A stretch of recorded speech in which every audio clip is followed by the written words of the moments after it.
El cerebro humano es una de las estructuras más complejas del universo. Entender cómo funciona es uno de los desafíos más importantes de la ciencia en nuestro tiempo. En los últimos años, el campo de estudio sobre el cerebro humano se ha desarrollado de manera extraordinaria. Diversos laboratorios y científicos de todo el mundo se han dedicado a develar los secretos que esconde. Patricio O'Donnell es uno de ellos, que desde el Laboratorio de Anatomía y Neurobiología de la Universidad de Maryland se ha dedicado al estudio de las claves de la esquizofrenia.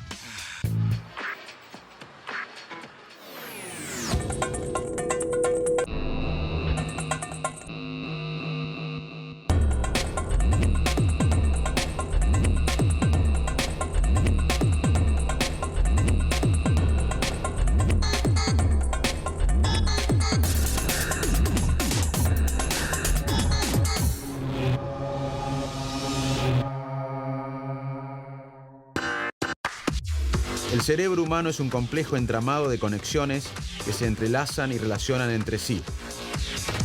La dopamina es un neurotransmisor clave para el funcionamiento adecuado de muchas de estas conexiones. La importancia de este neurotransmisor se pone de manifiesto en ciertas patologías, por ejemplo, la esquizofrenia.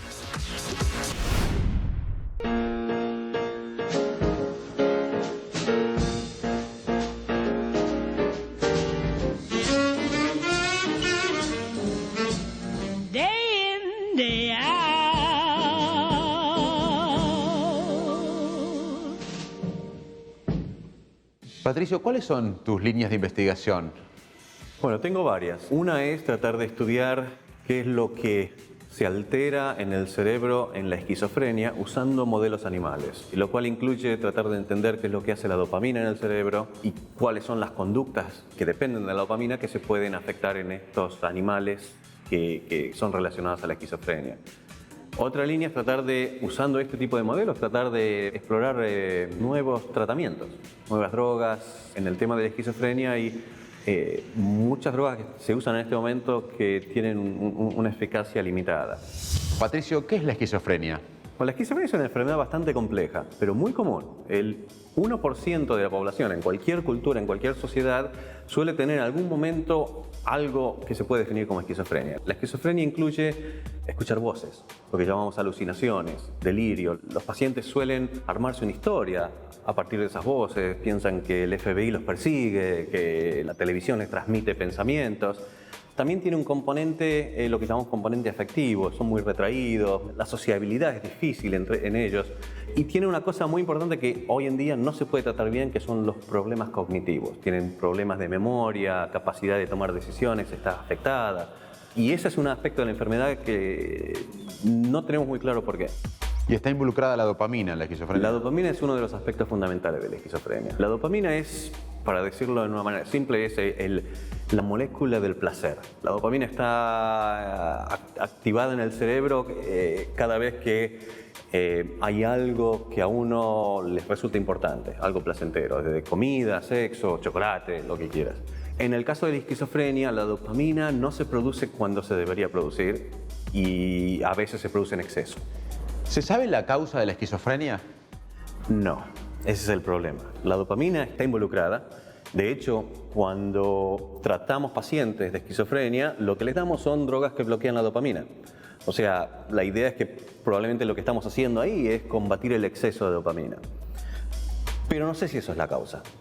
Hay algo que está generando ese exceso de dopamina en algunos momentos, y precisamente eso es lo que estamos investigando en nuestro laboratorio. Es decir, es algo que es muy difícil de investigar en pacientes. Obviamente no podemos abrir el cerebro y estudiar cuáles son los cambios a nivel de las células y moléculas, pero eso lo podemos hacer con animales. ¿Y cómo es el modelo animal de la esquizofrenia? ¿Cómo se construye un modelo animal de esquizofrenia? Hay muchos grupos tratando de obtener un modelo animal que te permita decir, sí, aquí estamos reproduciendo la esquizofrenia. El problema es que estos modelos animales no están reproduciendo la enfermedad. La esquizofrenia es realmente una enfermedad únicamente humana. Es decir, no le podemos preguntar a un animal si escucha voces, obviamente. Pero lo que los animales nos permiten es testear hipótesis. Es decir, la ciencia avanza de esa manera. Uno puede formular una hipótesis, es decir, por ejemplo, la idea que la dopamina, el exceso de dopamina es importante por la esquizofrenia, bueno, podemos generar un animal que produzca demasiada dopamina. Ese animal nos va a dar conductas, trastornos cognitivos, por ejemplo, como lo que está en esquizofrenia. Y por eso te dije antes que probablemente la dopamina no sea la causa, porque en esos modelos animales de exceso de dopamina no se desarrolla algo muy parecido a la esquizofrenia. Hay otras áreas del cerebro que están probablemente más involucradas, como la corteza prefrontal, por ejemplo. ¿En qué avanzó el entendimiento de la esquizofrenia desde las neurociencias en las últimas décadas? Avanzó bastante. En realidad, a partir del uso de modelos animales para hacer preguntas concretas sobre la participación de circuitos específicos, de agentes químicos específicos en generar conductas, eso ha sido una manera de explorar cuál es la contribución de áreas del cerebro que uno puede ver en estudios de imágenes en pacientes que están alteradas, como la corteza prefrontal, por ejemplo, o el hipocampo. Estas áreas del cerebro se pueden explorar en modelos animales y ahora tenemos una comprensión mejor de lo que estas áreas contribuyen. Y de hecho, por ejemplo, me preguntabas qué modelos animales existen. Uno de los modelos animales que usamos bastante en el laboratorio ahora es producir una lesión muy pequeña en el hipocampo cuando los animales están desarrollándose. O sea, la idea de que el cerebro se continúa desarrollando durante la vida es importante. Entonces, nosotros generamos una lesión pequeña en esta parte importante del cerebro y estos animales son bastante normales hasta que llega la adolescencia. Cuando estos animales llegan a la adolescencia, empiezan a exhibir conductas anormales que tienen alguna resemblanza a la esquizofrenia. Es decir, la idea ahí es que con este modelo estamos probando manipulaciones que te alteran el desarrollo del cerebro aún durante la etapa infantil, juvenil, adolescente. Y en este momento ahora estamos entendiendo cuáles son estos mecanismos que están madurando tan tarde. Es decir, lo importante es que en la esquizofrenia, por ejemplo, la idea es que hay componentes genéticos, es una enfermedad del desarrollo cerebral, pero los síntomas aparecen en la adolescencia. ¿Es la esquizofrenia una enfermedad del desarrollo? Esa es la idea en este momento. Es decir, muchas cosas en la ciencia, las ideas aparecen y después se rechazan. La idea en el campo en este momento es que sí, es una enfermedad del desarrollo, tiene un componente genético importante, pero eso no es todo, la genética no es todo. Es decir, por ejemplo, hay estudios de mellizos, gemelos idénticos, que fueron criados en familias separadas. Si uno de ellos tiene esquizofrenia, el otro tiene un 50% de chance de tener la enfermedad, lo cual es 50 veces más que en la población normal, pero no es 100%. O sea, compartir genes con alguien que tiene esquizofrenia te va a hacer mucho más vulnerable, pero no necesariamente te genera la enfermedad. O sea, el componente genético y del desarrollo está ahí, pero hay un componente ambiental. ¿Alguna idea de qué componentes ambientales podrían ser disparadores de esquizofrenia clínicamente? Hay muchas que andan dando vueltas. Por ejemplo, hay un concepto muy popular que es el de la madre esquizofrenizante. No sé si existe eso en realidad, pero lo que es cierto es que el cerebro continúa desarrollándose durante la infancia y la adolescencia. Entonces, la experiencia que ese cerebro tiene es lo que lo va a moldear en el estado adulto. Entonces, vos podés imaginarte un cerebro que tenga una composición genética que lo hace predispuesto a este tipo de cosas. Si no tiene el estímulo adecuado, y probablemente va a terminar orientándose a establecerse de una modalidad enferma, si querés. ¿Cuáles son las principales preguntas hoy en el campo de la esquizofrenia? Las principales preguntas son, bueno, ¿cuál es la causa? Y probablemente no haya una causa, sino haya varias causas posibles. La segunda es, independientemente de la causa, ¿cuáles son los mecanismos que te llevan a los síntomas? La tercera es, ¿cómo podemos tratar la enfermedad mejor? Buscar mejores herramientas.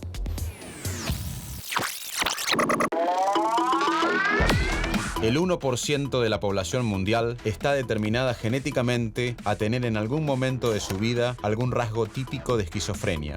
La esquizofrenia es una enfermedad que tiene múltiples causas y se produce como un cruce del componente genético, es decir, la predisposición a padecerla, y un componente ambiental, que remite a las relaciones del sujeto con su entorno.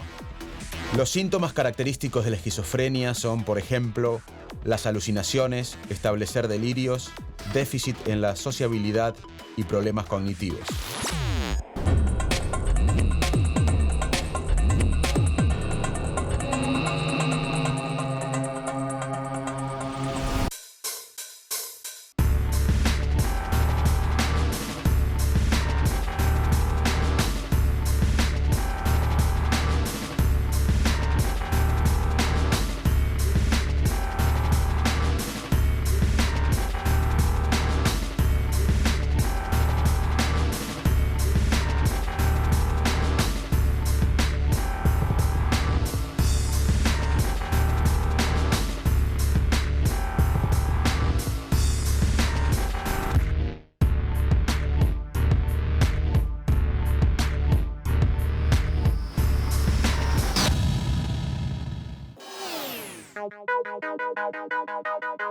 La Universidad de Maryland fue creada en 1856 en la ciudad del mismo nombre, cerca de Washington, D.C.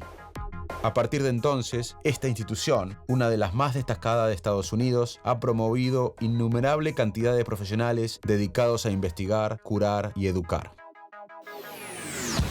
¿Cómo está organizado tu laboratorio? Mi laboratorio es típico laboratorio de una facultad de medicina en Estados Unidos, donde yo soy el director. Tengo en este momento a mi cargo 17 personas, los cuales en realidad son personas que están siendo entrenadas por mí. Es decir, el proceso de formación de un científico en Estados Unidos incluye varias etapas. Es decir, en este momento hay 6 estudiantes que están haciendo su doctorado conmigo. Esto es gente que ha hecho la universidad, los 4 años de universidad, biólogos, psicólogos, químicos, que les interesa la neurociencia. Y la manera de entrar en una carrera académica es hacer un doctorado, un PhD. Hacen una tesis, están 4, 5, 6 años trabajando conmigo, lo cual involucra trabajo de investigación, presentar sus resultados, escribir artículos, publicarlos. También tengo un grupo un poco más avanzado, que son los que han terminado su tesis, han obtenido su doctorado en alguna otra universidad, otro laboratorio, y vienen conmigo a especializarse. Es lo que llamamos postdoc, postdoctoral fellow. Y estos postdocs, si bien están siendo entrenados, tienen un sueldo, tienen un ingreso bastante bueno y están empezando a desarrollarse en forma independiente. Y la idea de esta etapa es que van a estar 2, 3, 4 años. Y si publican bien, si establecen las conexiones necesarias, eventualmente van a lograr un trabajo como profesores en alguna universidad o como investigadores en algún instituto, o pueden ir al gobierno. El NIH, aquí el Instituto Nacional de Salud, es una estructura que regula la investigación y hay gente que tiene experiencia como investigadores que van a estos entes que regulan la distribución de fondos, etc.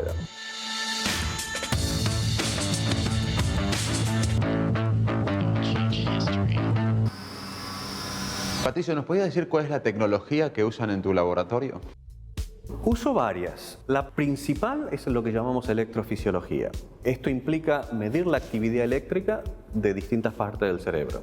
Para eso lo podemos hacer a varios niveles. Es decir, podemos medir lo que se llama electroencefalograma, lo podemos hacer en ratas, el mismo tipo de lectura. El electroencefalograma es en realidad medir la actividad eléctrica desde afuera del cerebro.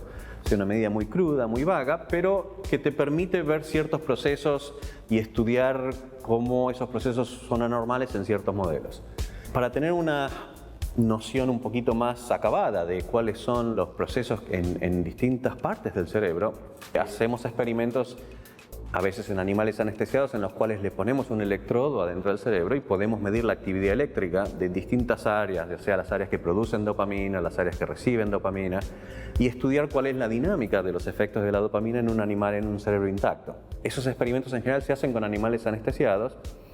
A veces podemos hacer electrofisiología en lo que llamamos animales que están despiertos y operando, es decir, lo que son animales a los cuales le podemos implantar electrodos en forma crónica y tienen la posibilidad de conectarles un cable que va a nuestros amplificadores, y los animales los podemos entrenar para que aprieten una palanca para recibir una recompensa, para que hagan distintas tareas, y podemos ver la actividad de los sistemas de dopamina, de la corteza prefrontal, etcétera, en distintas conductas. Y esto nos permite estudiar cómo estos circuitos que están supuestamente implicados en la esquizofrenia se alteran en estos modelos que estamos usando. ¿Cómo se financian las investigaciones? Hay varias fuentes de financiamiento. La más importante aquí en Estados Unidos es el gobierno. Existe el NIH, que es una entidad que realmente tiene un presupuesto bastante importante. Está bien, hay una crisis económica en este momento, no está creciendo como nosotros nos gustaría, pero el presupuesto es bastante bueno. Se invierte mucho en investigación, en particular en investigación biomédica. Es competitivo. Es decir, nosotros investigadores tenemos que solicitar subsidios para obtener este dinero. Y es bastante competitivo. En este momento que hay una crisis financiera, que los recursos se están recortando, las posibilidades de que te den un subsidio del NIH son bajas, es el 10%, es decir, 1 de cada 10 que pide, la dan. Entonces, tenés que estar seguro de que uno está proponiendo un proyecto grande, un proyecto importante que tiene impacto. Este tipo de subsidios se evalúa, son tus pares los que lo evalúan. Es decir, hay una comisión y yo participo en varios de estos comités que evalúan las propuestas de otros investigadores. Se los califica, se los rankea y bueno, se le da el dinero a aquellos que vayan a tener un poco más de impacto en la sociedad. Esta es la fuente de dinero más importante, pero no es la única. Hay muchas fundaciones que aportan dinero para enfermedades específicas. Por ejemplo, nosotros hemos tenido subsidios de una fundación que da dinero para la esquizofrenia y la depresión, por ejemplo. Y el mecanismo es lo mismo, hay que escribir una propuesta, se evalúa por otros científicos y aquellas propuestas que se ven como importantes se les da el dinero.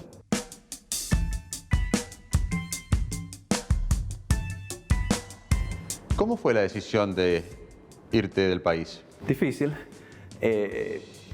Por una parte, bueno, yo soy médico, hice medicina interna, comencé una residencia de medicina interna, pero después decidí que la neurociencia era lo que me gustaba.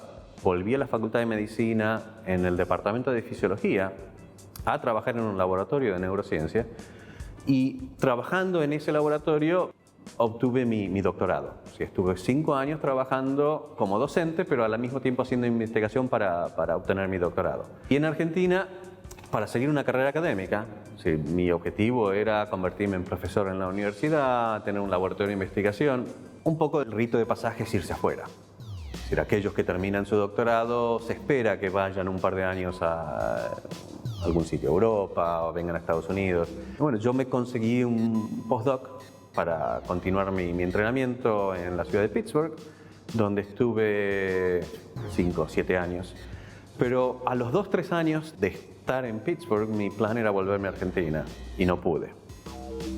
Era la época de un famoso ministro de Economía que mandaba a los investigadores a lavar los platos. Bueno, obviamente la puerta estaba cerrada. Y me fui quedando y cuando la cosa mejoró en Argentina para los investigadores ya estaba sentado en Estados Unidos, así que la vuelta fue difícil.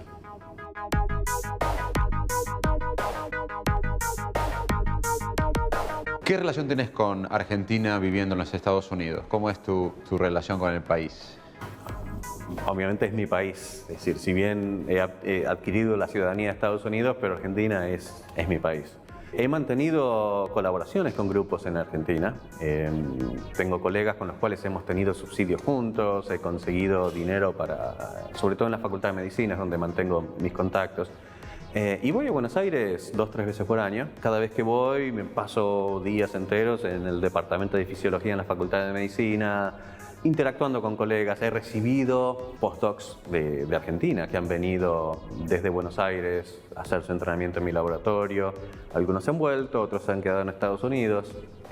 Pero mantengo una colaboración bastante estrecha con gente. Y a nivel más humano, lees los diarios argentinos por internet. Obviamente. ¿Tu mujer es americana o argentina? Mi mujer es argentina, ella vino conmigo. Tengo 2 chicos. La mayor nació en Buenos Aires y se vino con nosotros cuando tenía 8 meses. El menor nació en Pittsburgh. Sí, mantengo, sí, todas las mañanas abro los diarios y bueno, sigo el fútbol. Bueno, tengo mi familia en Buenos Aires, así que eso es uno de los motivos por el cual viajo seguido también.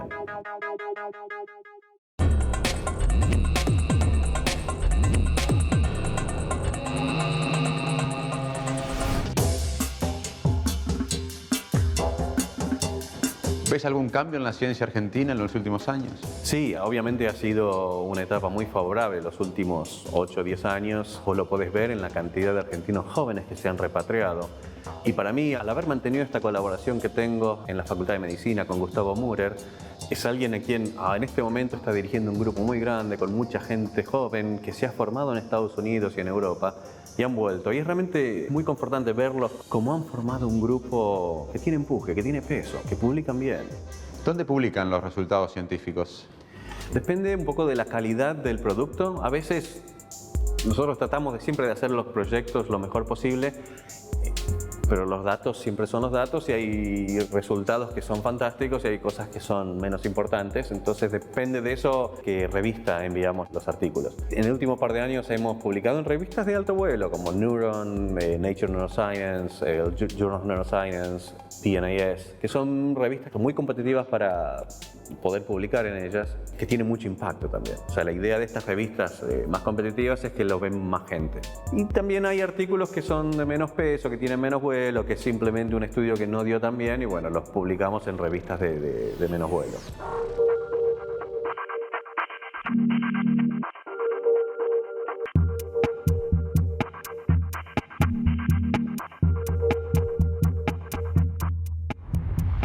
¿Cómo es ser director de un laboratorio importante siendo extranjero en los Estados Unidos? La respuesta directa es fácil. Cuando vine a Estados Unidos, en realidad vine con mucho miedo. Mi inglés era limitado, no tenía mucha noción de la cultura y estar en un país distinto te asusta un poco. Pero es sumamente fácil. El país está preparado, sobre todo los ámbitos académicos, las universidades. Aquí vos ves extranjeros por todos lados. Y es más, los extranjeros les resulta fácil inclusive escalar y llegar a posiciones de peso, tener influencia. Algo gracioso, si querés te cuento. A los americanos les encanta alguien que tiene acento. Mi inglés, yo tengo acento. Yo lo aprendí de adulto y no suena muy bien, pero me escuchan hablar, me escuchan dar clase y les encanta. Hasta eso ayuda, si querés. Pero sí, están acostumbrados. Este es un país realmente que tiene los brazos abiertos a la gente que viene de otros lados, sobre todo en ambientes como una universidad, por ejemplo. Vos podés ver cuáles son las distintas instancias en donde se toman decisiones, muchos extranjeros.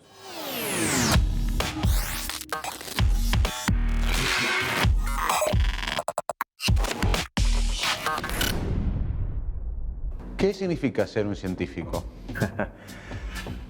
Creo que hay muchas definiciones en ese sentido. Para mí, si me preguntás a mí, es ser curioso. Si yo me metí en esto simplemente por curiosidad extrema acerca de cómo funciona el cerebro. A mí me interesa entender cómo esta masa gelatinosa que está dentro de tu cabeza genera el pensamiento, nos permite ser personas, cómo cambia durante la vida. Es esencialmente curiosidad. Los estudios sobre la esquizofrenia nos han permitido conocer cada día más acerca de las cuestiones referidas al desarrollo de esta enfermedad y a su tratamiento. Los hallazgos científicos sobre esta condición han determinado que para que la misma se desarrolle deben combinarse factores genéticos y factores ambientales.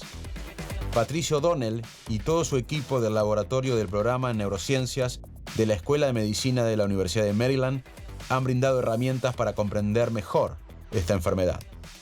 Todo ello nos permitió comprender qué significa estudiar el cerebro a través del cerebro argentino.